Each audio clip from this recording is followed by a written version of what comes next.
The teacup shattered against marble, porcelain shards scattering like fallen stars across Chairman Kang's penthouse floor.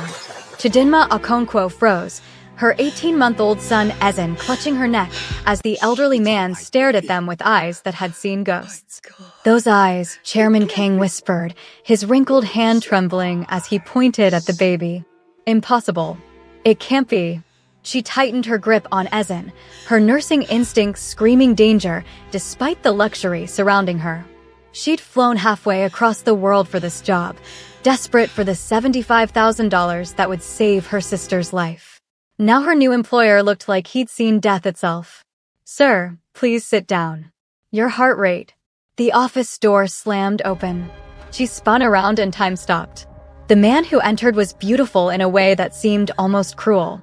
Long black hair pulled into a low ponytail, sharp jawline, eyes that were impossibly different colors, one brown, one gray. He wore a black suit that probably cost more than her annual salary, and his face held the kind of cold authority that came from never hearing the word no. Kang Jae-won, CEO of Starweave Industries. She'd seen his photo during her interview, but pictures hadn't captured the intensity of his presence. Ezen's head popped up from Chi's shoulder. His tiny hand reached out, fingers grasping air. "Dada." The word hung in the air like an accusation. Jaewon's heterochromia eyes, identical to Ezen's, locked onto the baby. His expression shifted from confusion to shock to something darker.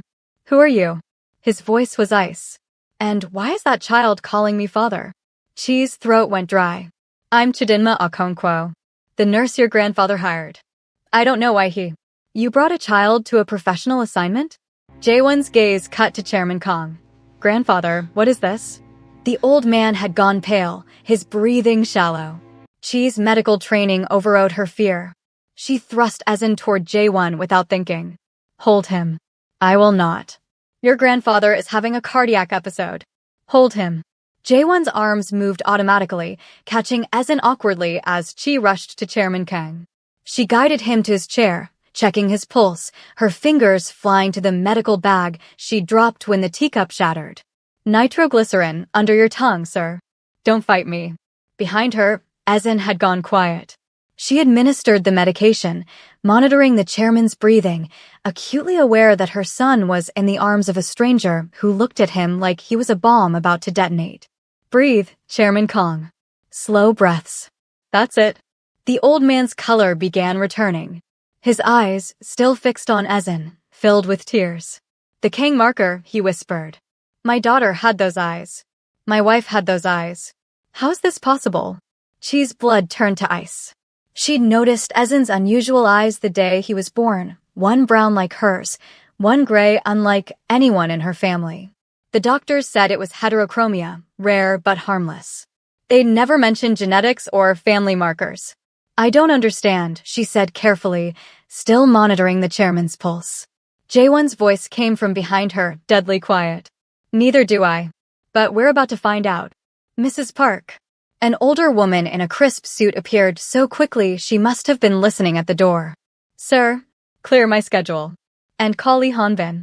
Jaewon looked down at Ezen, who was playing with his tie, oblivious to the tension. "Tell him I need a DNA test. Immediately." "No." She stood, crossing to take her son back. Jaewon didn't release him. "You can't just demand." "I can demand whatever I want. This is my family's home, and that child has my family's genetic marker. A marker so rare it appears in less than 0.01% of the population." His eyes met hers, and she saw not anger, but something worse, fear. "So I'll ask you again. Who are you, and where did you get that baby?" The accusation hit her like a slap. "Get?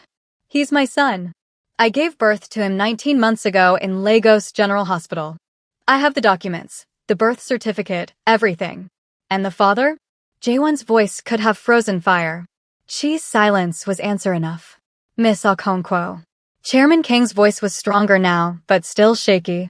"Please. Sit. We need to talk about Geneva." The word struck her like lightning. Geneva.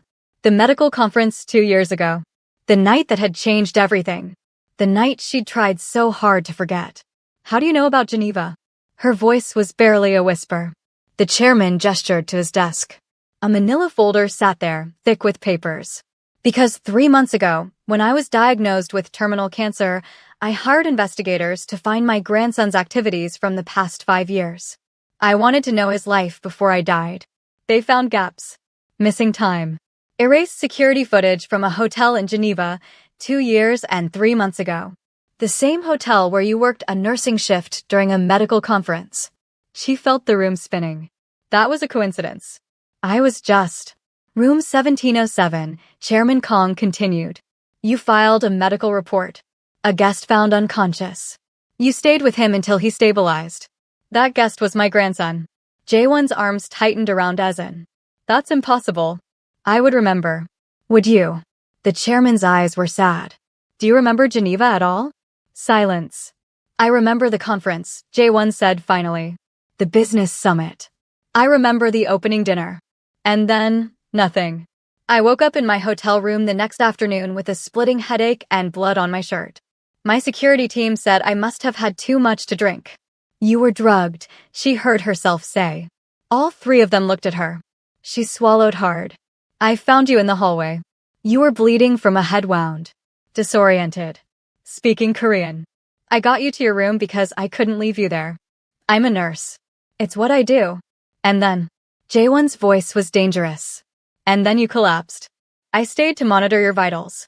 You woke up a few times confused. You kept asking me to help you remember something. I thought you were delirious from the drugs. Her hands were shaking. She clasped them together. When I woke up the next morning, I was in your bed. My clothes were disheveled. I had hours missing from my memory. And you were gone. The words fell into silence like stones into a well. You're saying someone assaulted you. Jaewon's face had gone carefully blank. I'm saying I don't know what happened. I went to the hospital. They found Rohypnol in my system. The hotel claimed their security footage was corrupted. I tried to find you to report it, but the hotel said there was no record of anyone in room 1707 that night. It was like you never existed. Tears burned her eyes. And then 8 weeks later, I found out I was pregnant. Chairman Kong made a sound like grief. My God. I didn't know who the father was. I didn't even know if. She couldn't finish the sentence. I just knew I was keeping the baby. Ezen means good mother in Igbo.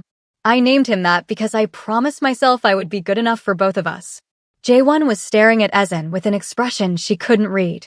The baby, sensing the tension, had started to fuss. Mama, Ezen whimpered, reaching for Chi. This time Jaewon let him go.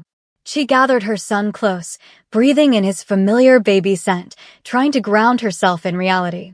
The DNA test, Jaewon said. His voice sounded hollow. We do it today. If he's mine.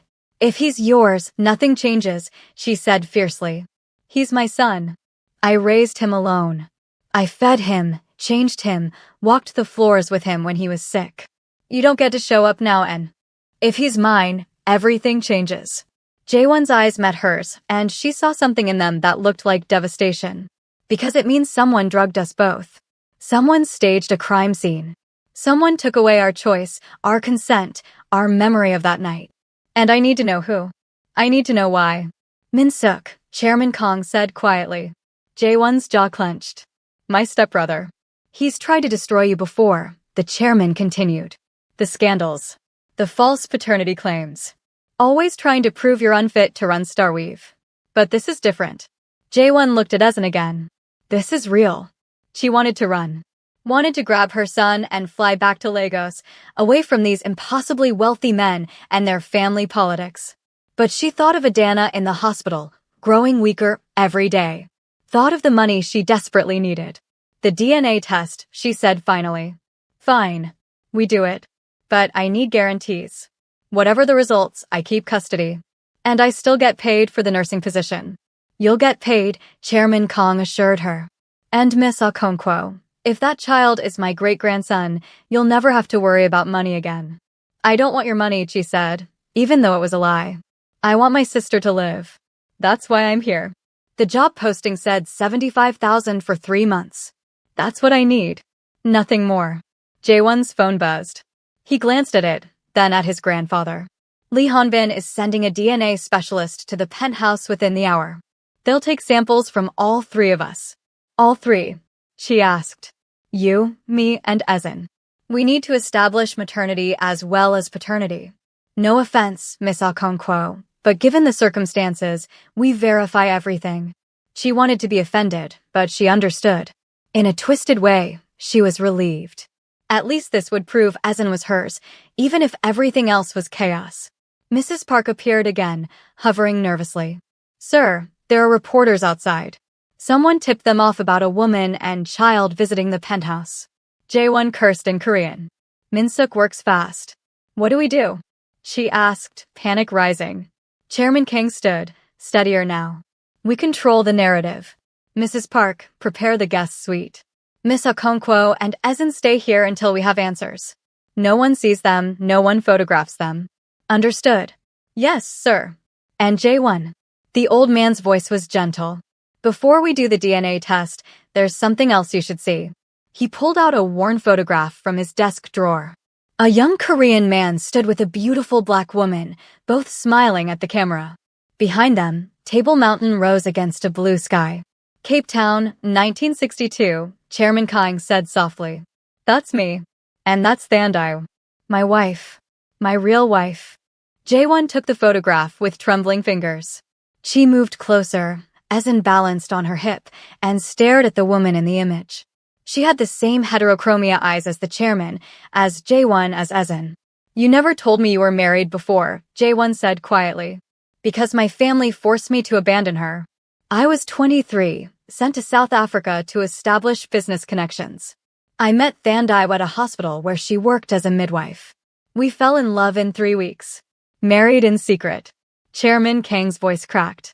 When my father found out, he gave me a choice. Come home and marry the woman he'd chosen, or lose everything.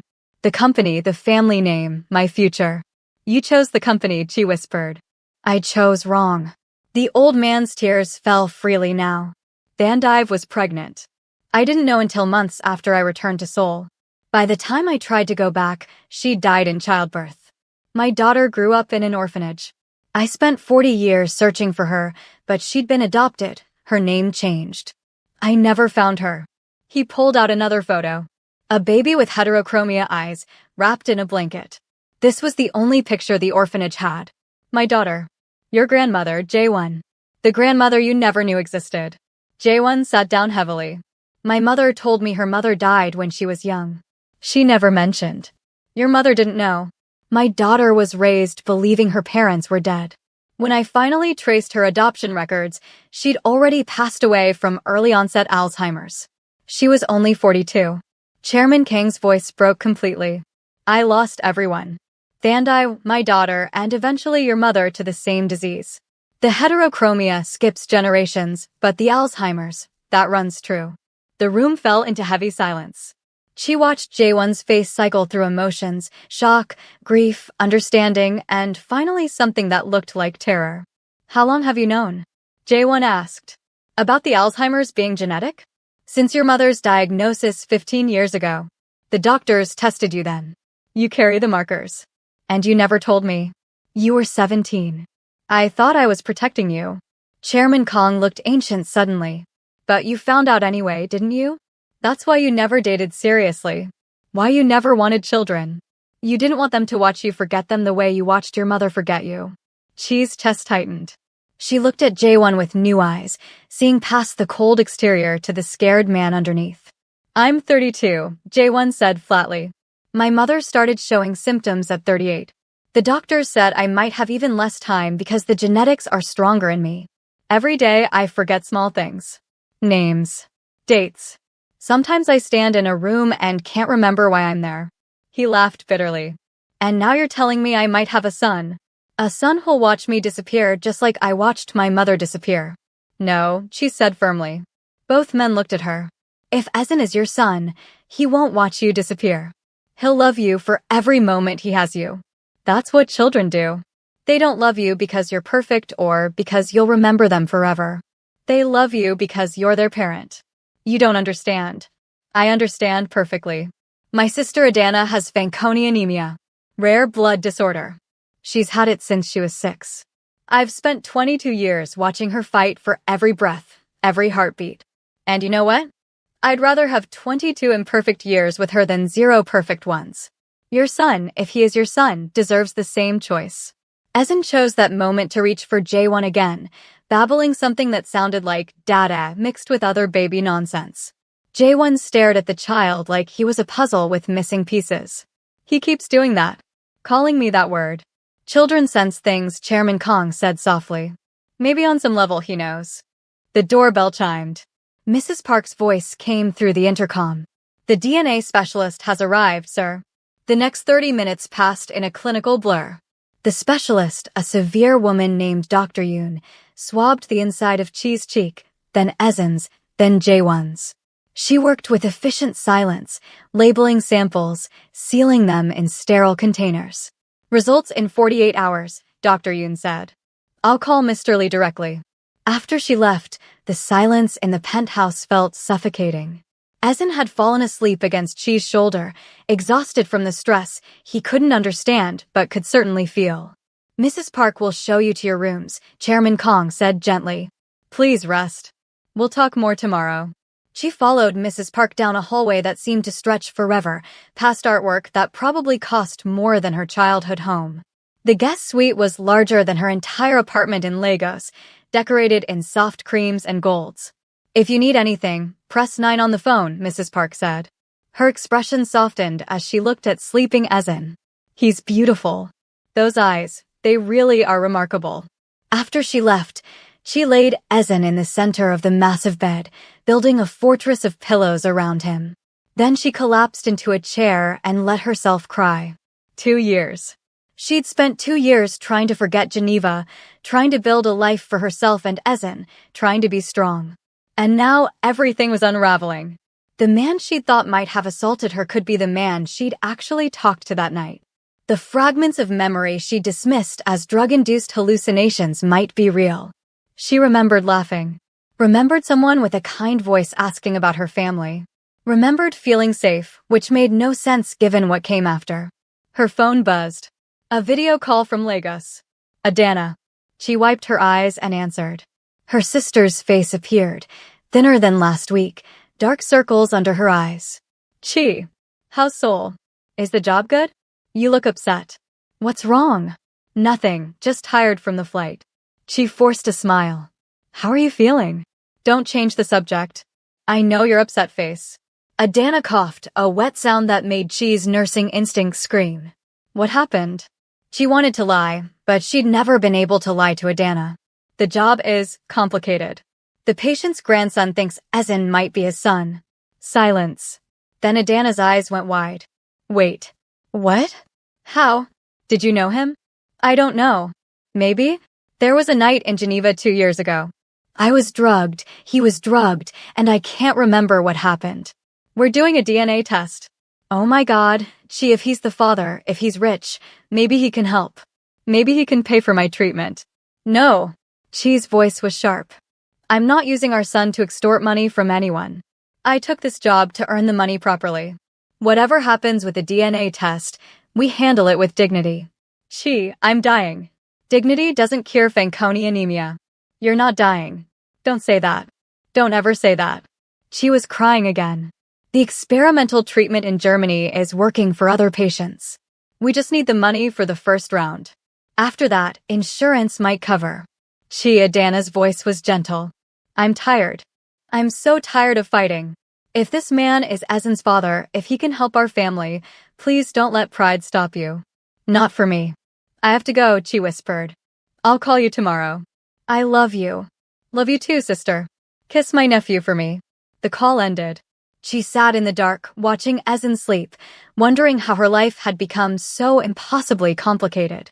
A soft knock on the door startled her. She opened it to find Jaewon standing in the hallway, still in his suit but with his hair down now, falling past his shoulders. Can we talk? He asked. She glanced back at Ezen, then stepped into the hallway, pulling the door mostly closed. About what? Geneva. I need to know everything you remember. Every detail. I already told you. No, you told me the clinical facts. But there's more, isn't there? Fragments. Pieces that don't fit. He ran a hand through his hair. I've been having dreams for 2 years. Always the same woman. Brown skin, long braids, a scar on her left shoulder shaped like a crescent moon.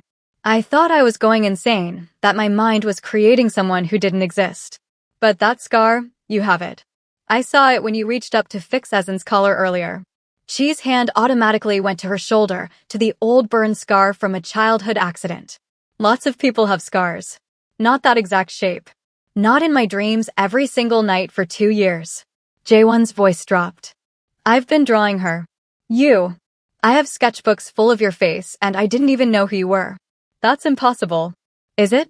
You said you had missing hours. So did I. But maybe we weren't unconscious the whole time. Maybe we talked. Maybe we. He trailed off. Maybe we what? Fell in love in one drugged-up night. She laughed bitterly. That's not how life works. My grandparents fell in love in 3 weeks.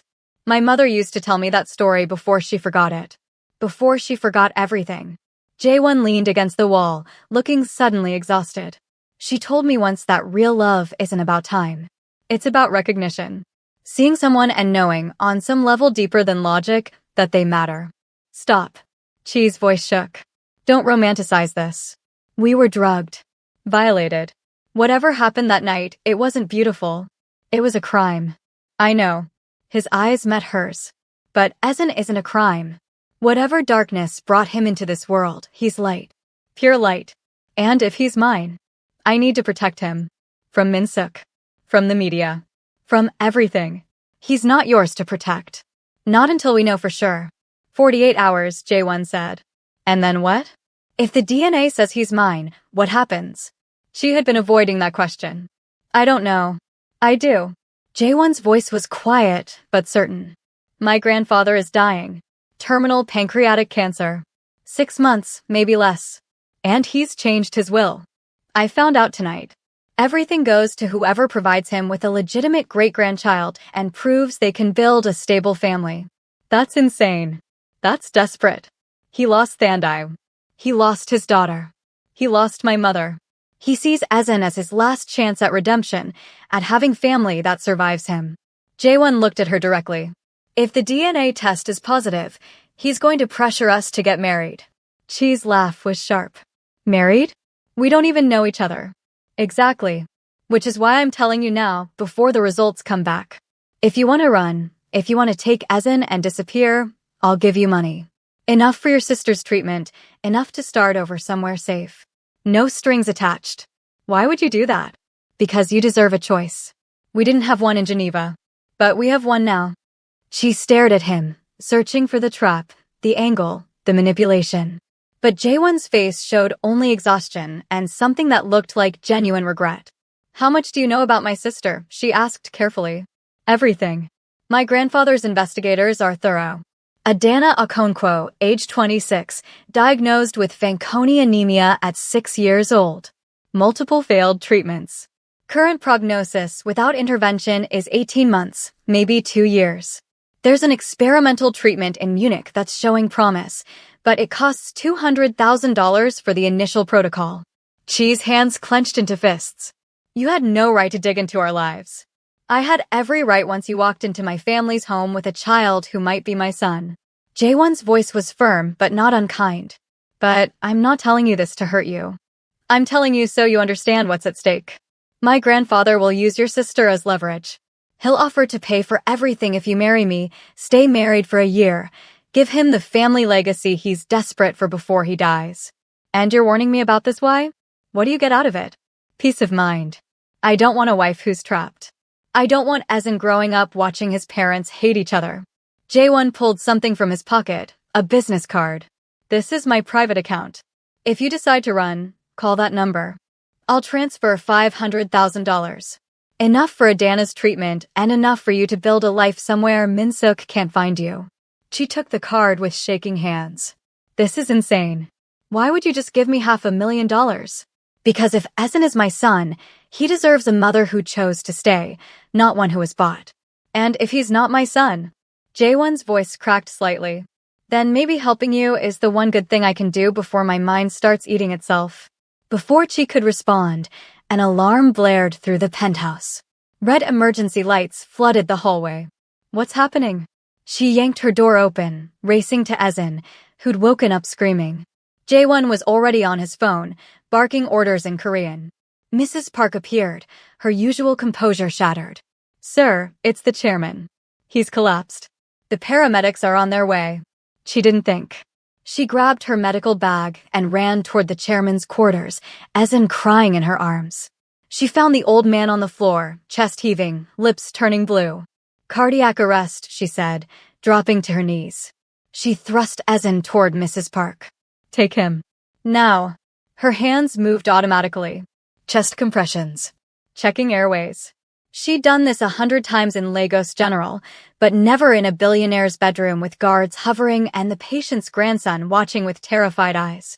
"Where are the paramedics?" she demanded. 2 minutes out, Jae-won said. He'd gone pale but steady. "What do you need?" "AED if you have one. Oxygen. And everyone who's not helping needs to get out." The guards scattered. Jae-won returned with a defibrillator. She ripped open the chairman's shirt, placed the pads, waited for the machine's analysis. "Shock advised," the mechanical voice said. "Clear." She delivered the shock. The chairman's body convulsed. She checked for pulse. Nothing. Started compressions again. "Come on," she muttered. "Don't you dare die before you meet your great-grandson officially. Don't you dare." Another shock. This time, the chairman gasped. His eyes fluttered open. "Ezen," he whispered. "He's safe. Mrs. Park has him. Stay still. Paramedics are almost here." The emergency team arrived in a controlled storm of equipment and efficiency.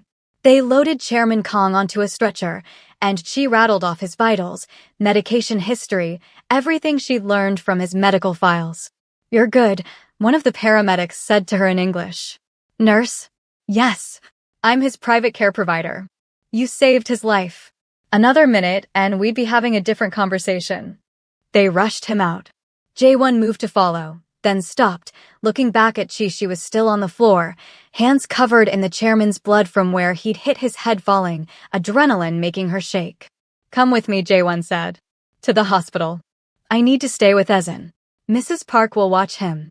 He knows her now. But my grandfather asked for you. And I." He swallowed hard.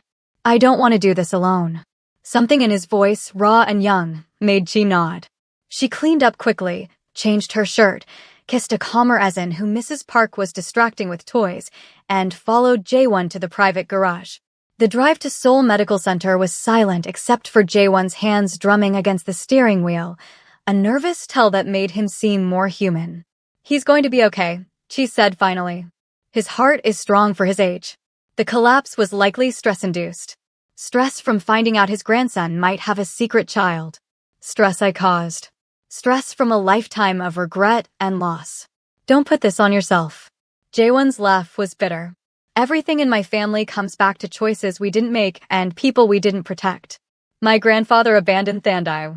My mother abandoned her mind to disease. And I." He gripped the steering wheel tighter. "I don't even remember the night I might have created a son. What kind of father starts there?" "The kind who gets a second chance," she said quietly. "If you want it." They reached the hospital. The VIP wing was eerily quiet, all hushed luxury and private rooms. Chairman Kang was in surgery, emergency stent placement. For hours minimum. She and Jae-won sat in the waiting room. Alone. The silence stretched. "Tell me about Geneva," Jae-won said finally. "Not the clinical parts. The human parts." She closed her eyes, reaching for memories she'd buried. "I was working the conference because the pay was triple my usual rate. I just found out about Adana's latest relapse. I was desperate. Tired. I took a break around midnight, went to the hotel bar just to sit somewhere that wasn't a hospital or a conference room. I was at that bar," Jae-won said. "I remember now. I was alone. My security team was at a different table. I just finished a deal that made me $60 million, and all I could think about was how empty it felt. There was a man sitting alone," she continued, the memory sharpening. He had long hair tied back. He was sketching something on a napkin. I remember thinking he looked sad despite being in a 5-star hotel. "You sat 3 seats away from me. You ordered hot chocolate instead of alcohol. The bartender made fun of you, but you just laughed and said you were sweet enough already without adding liquor." Chi's eyes snapped open. "You remember that?" "I'm remembering it now." It's like pulling up a file that was corrupted. Jaewon's voice was wonderstruck. You had your hair in braids. Small ones, hundreds of them. They clicked when you moved. You dropped your napkin. I picked it up. You'd been sketching a woman's face, but it was all wrong. The proportions were off, the eyes too far apart. I told you that if you were going to draw people, you should study anatomy first. You were so matter-of-fact about it. No trying to flatter me or impress me. Just honest. Jaewon turned to look at her. I bought you a hot chocolate. You told me about Adana. About how she wanted to be a dancer, but her body wouldn't let her. About how you became a nurse because if you couldn't save her, at least you could save someone. Tears streaked Chi's face. You told me about your mother. About how she used to braid your hair when you were little, singing Korean lullabies. About how one day she forgot the words, then forgot the songs, then forgot you entirely. You were 14 when she stopped recognizing you. We talked for hours, Jaewon whispered.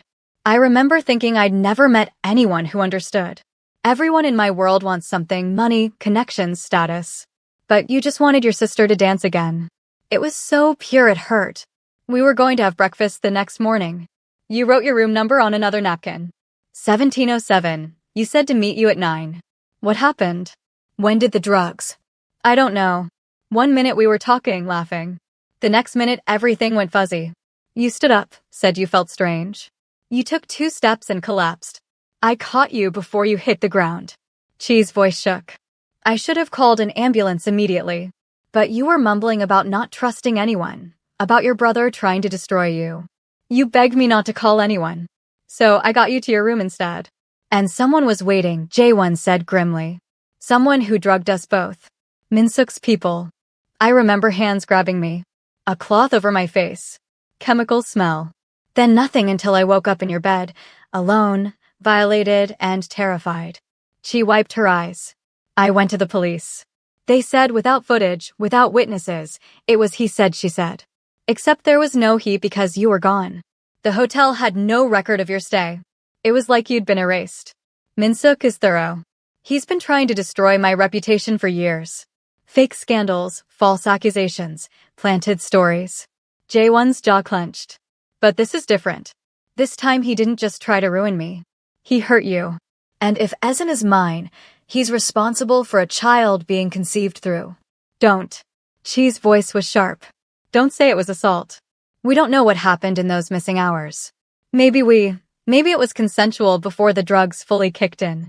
Maybe we wanted each other and just can't remember. Does it matter? We couldn't have truly consented under those conditions. It matters to me, Chi said fiercely. It matters because Ezen deserves to be more than the product of a crime. He deserves to be the child of 2 people who connected, who saw each other, even if they can't remember it clearly. A surgeon emerged, pulling off her mask. Family of Kong Sung-jae? They both stood. How is he? Jaewon demanded. Stable. The stent placement was successful. He'll need to stay for observation, but he should make a full recovery from this episode. The surgeon paused. However, I need to be frank. His cancer is progressing faster than previous scans indicated. He has 3 months at most. These cardiac events will likely increase as his body weakens. Jaewon's face went blank. The mask she was learning meant he was breaking inside. Can we see him? She asked. He's asking for both of you specifically. But keep it brief. He needs rest. Chairman Kong looked smaller in the hospital bed, friendlier, but his eyes were sharp when they entered. Chidinma saved my life, he said to Jaewon. Your mother was a nurse too, before the Alzheimer's took her memories. She would have liked Chi. Jaewon's expression softened. She would have. Mother always said the best people were the ones who fought for others instead of themselves. Sit, Chairman Kong commanded weakly. Both of you. We don't have time for pretense anymore. Chi and Jaewon pulled up chairs. The old man's hand trembled as he reached for the water cup. Chi helped him drink, her nurse training automatic. The doctors told you 3 months. They're being optimistic. I feel it in my bones. I have weeks, maybe days if I'm unlucky. He waved off their protests. Listen to me. I've made terrible choices in my life. I abandoned the woman I loved. I let my daughter grow up alone. I pushed your mother too hard, Jaewon, trying to mold her into something she wasn't.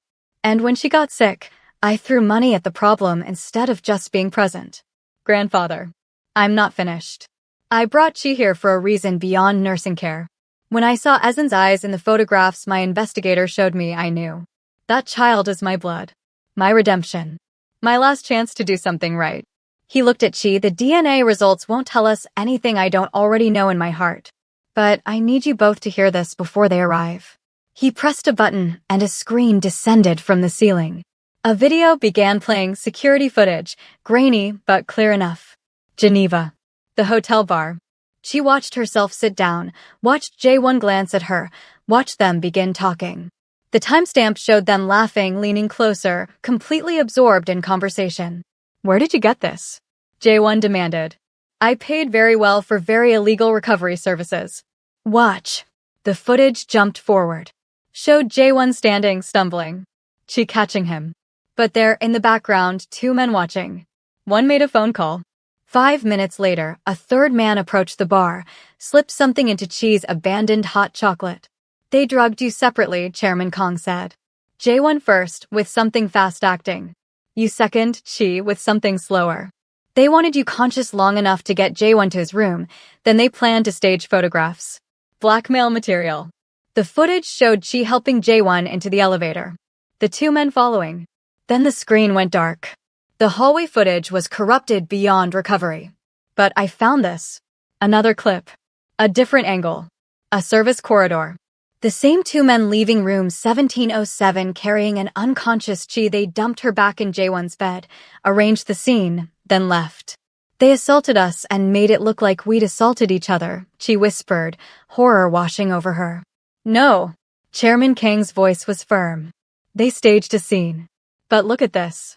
He fast-forwarded. The timestamp showed 4:47 a.m. The door to room 1707 opened from the inside. J1 stumbled out, clearly still drugged but mobile. He staggered to the ice machine, filled a bucket, returned to the room. Another clip. 5:23 a.m. The door opened again. This time Chi emerged, also stumbling. She made it 3 steps before collapsing. J1 came out, saw her, carried her back inside. You both woke up during the night, Chairman Kong explained. Multiple times. Fighting the drugs. Taking care of each other. The medical examiner I hired analyzed the evidence. There's no indication of assault. But there is evidence of. He paused delicately. Consensual intimacy. Hours after the initial drugging, when you were both semi-conscious but mobile. Chi's face burned. That's impossible. I don't remember any of it. Rohypnol causes anterograde amnesia. You can't form new memories while under its influence. But your body still functions. Your emotions still function. The chairman's eyes were kind. I believe you fell in love that night. Both of you. And in your drugged state, you acted on it. What resulted was Ezen. A child conceived by 2 people who couldn't consent, J1 said bitterly. That's still wrong. Is it? If 2 people fall in love, decide to be together, and then alcohol impairs their judgment, does that make their child illegitimate? Does that make their love invalid? Chairman Kang shook his head. You were robbed of the memory of choosing each other. But the evidence shows you did choose each other in the ways you could. Chi's hands were shaking. Who did this? Who were those men? Employees of Kim Security Services. A private firm Min-suk uses for his dirty work. I've already forwarded everything to the police and to my lawyers. Min-suk will be arrested within 48 hours. J1 stood abruptly. He'll deny everything. Claim the men acted independently. Let him try. I've also recovered his financial records. Payments made to Kim Security the week of Geneva. Payments made to hack the hotel's system. Payments made to a tabloid journalist who was supposed to break the scandal. Chairman Kong smiled grimly. Your brother was sloppy. Arrogant. He never expected me to look this deep. Why are you showing us this now? She asked. Why not wait for the DNA results? Because I'm dying, child. And I need to know my great-grandson will be protected. That requires you both to understand the truth, not just about Geneva, but about what comes next. He pressed another button. A legal document appeared on the screen. My updated will. I had it drafted yesterday after meeting Ezen. If the DNA test confirms what I already know, here are the terms. J1 inherits Starweave Industries and all associated assets, valued at approximately $8 billion. but only if he marries Chidinma Okonkwo within 30 days and remains married for 1 year. You can't be serious, Jae-won said. I'm dead serious. Literally. The chairman's laugh turned into a cough. If you refuse, everything goes to charity. Min-suk gets nothing either way. I've already written him out completely. But Chi, if you agree to this marriage, I'm also establishing a medical trust. $50 million dedicated to your sister's care, experimental treatments, anything she needs for the rest of her life. She felt like she'd been punched. That's blackmail. That's desperation. I don't have time for courtship. I need to know my family line continues. That Ezen grows up with both parents. That you two have the chance to fall in love properly this time, with full consent and clear memories. And if we hate each other? Jae-won asked. If the marriage becomes toxic? Then you divorce after the year and split the assets. I'm requiring marriage and time, not happiness. Though I hope for the latter. Chairman Kang's expression softened. I've seen the way you look at each other. The way you looked at each other in Geneva before everything went wrong. You had something real. Min-suk tried to destroy it, but he failed. Ezen is proof of that. She stood, pacing. This is insane. We barely know each other. What kind of example does a forced marriage set for Ezen? The kind that shows him his parents chose to fight for him even when it was hard, the chairman replied. The kind that shows sacrifice and commitment means something. Or the kind that shows him people can be bought, she shot back. Can you be bought, Chidinma? Is $50 million for your dying sister's care a price, or is it a gift you're too proud to accept? The old man's voice was gentle but cutting. I'm not asking you to love my grandson for money. I'm asking you to give love a chance to grow. You already made one son together. Is it so terrible to try making a life together? Silence filled the room. She thought of Adana, growing weaker every day. Thought of Ezen, who deserved stability. Thought of the connection she'd felt with Jae-won in Geneva, the connection that still hummed between them now despite the fear and confusion. I need time, she said finally. You have until the DNA results arrive. 48 hours. Chairman Kong closed his eyes, exhausted. Now leave. Both of you. I need to rest, and you need to talk. Really talk. They left the hospital in silence. Dawn was breaking over Seoul, painting the sky in shades of pink and gold. Jae-won drove to a park overlooking the Han River and parked. We should talk, he said. Your grandfather just tried to sell us to each other. I know. And the worst part is it might actually work. Jae-won turned to face her. Not because of the money. Because he's right, we did have something in Geneva. I feel it every time I look at you. Like my soul recognizes you even though my mind doesn't remember. That's the trauma talking. Shared trauma bonds people. Is it? Or are you scared that it might be real?